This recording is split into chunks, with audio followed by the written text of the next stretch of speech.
What's up my friends, welcome back, you're watching Harv Video Audio Stuff, and in this video I'm letting you in on my secrets to leveling up your ScreenFlow footage in Final Cut Pro. You're really going to find this video valuable if you edit any kind of screen capture video. Now, roll that intro.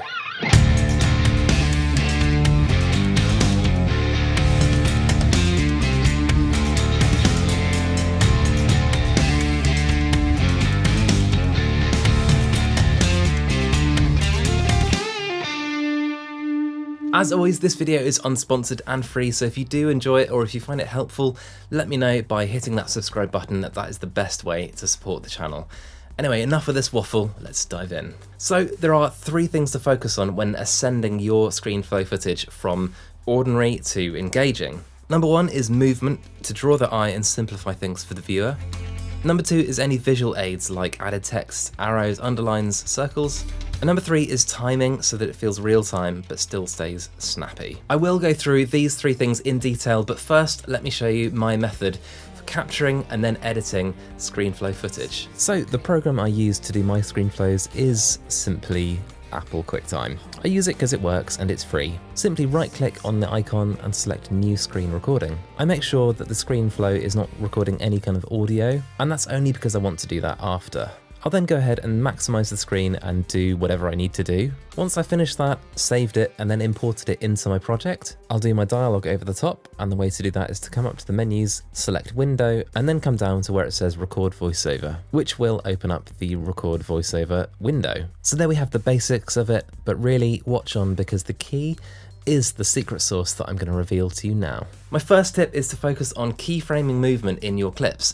I think this is super important for directing your viewers' attention and also isolating certain elements you want to highlight on screen. I think this is crucial when so much content is now consumed on devices with small screens. Think about it, if you're doing a ScreenFlow from, say, an Apple 27-inch iMac like this one, how on earth can you expect people to see what's going on from a 6-inch iPhone screen? Let me show you how I do it.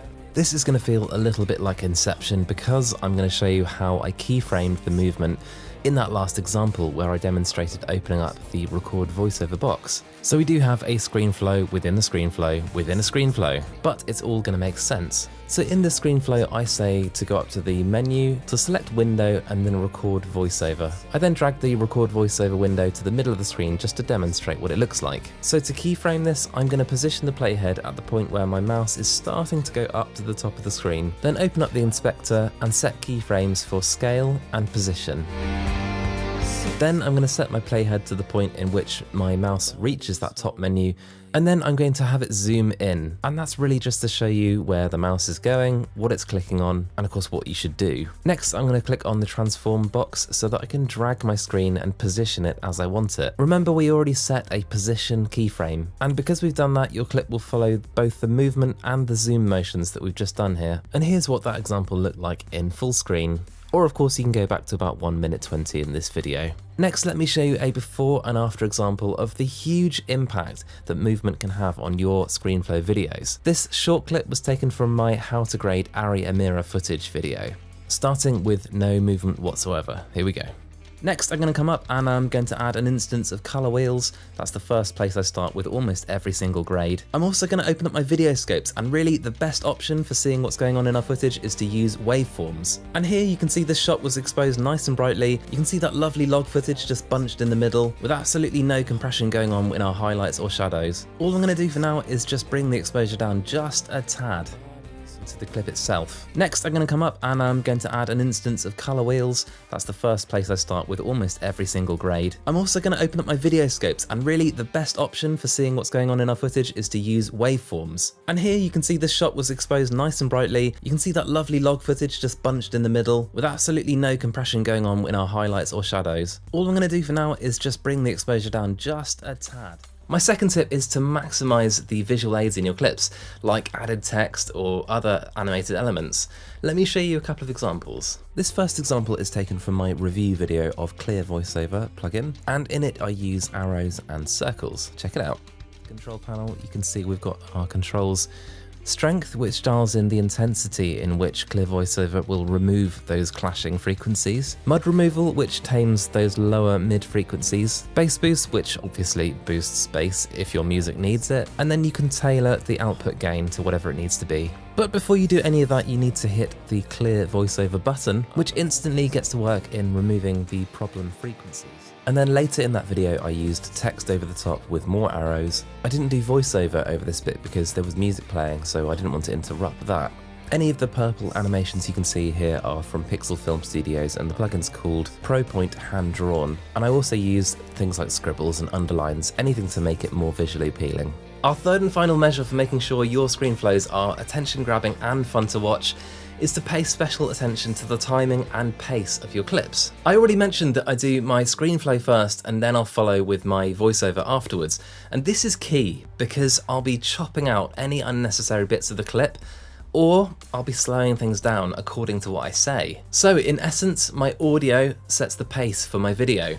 Let me show you what I mean. So take a look at this composite ScreenFlow clip. This is taken from my mCallouts Simple 2 review. And as you can see, the clip starts at 8:15 and finishes at 8:38, so it's roughly 23 seconds long. However, when I copy a section of it and then paste it back into my timeline and then extend the clip to see its full length, you can see the full clip was actually 3 minutes long, and that's just because I wanted to collect all the footage I needed and then I could edit it down later. Let me show you what it looked like in the end, bearing in mind I've done lots of manipulation to the timing in this clip to match what I want to say. Let me show you a really good example. Instinctively, when I first started using mCallouts, I would make the tracking box smaller and I would position it just over my eye. My thought process was, well, it's a really high contrast area that it should be able to track no problem at all. However, as soon as you start tracking and you realize you have to deal with blinking, my head turning, that kind of thing, admittedly here I'm doing. This kind of thing is really easy in Final Cut because it has some really simple to use tools. The tools I use are just on the left hand side, just above your timeline. And of course we can slow things down, not one I use very often because of course you have to take into account frame rate. And we can also speed things up, which is one that I use a lot of the time. Sometimes with ScreenFlows it's better just to speed up the footage and just give a brief overview of what's going on rather than talking about everything in detail when you don't need to. And then we come to the one that I use the most, which is hold. And this is incredibly useful. It's the reason why I don't use the slow function, because if you need more time whilst explaining what's going on a ScreenFlow, you can just pause it and it doesn't look weird because you're looking at someone's screen. The last thing I want to show you is the custom function, and that's where you can basically choose how fast or slow your footage ends up being. And it's useful if you need a clip to be exactly a certain length. Say you need it to be 8,000 times faster, well, you can do it.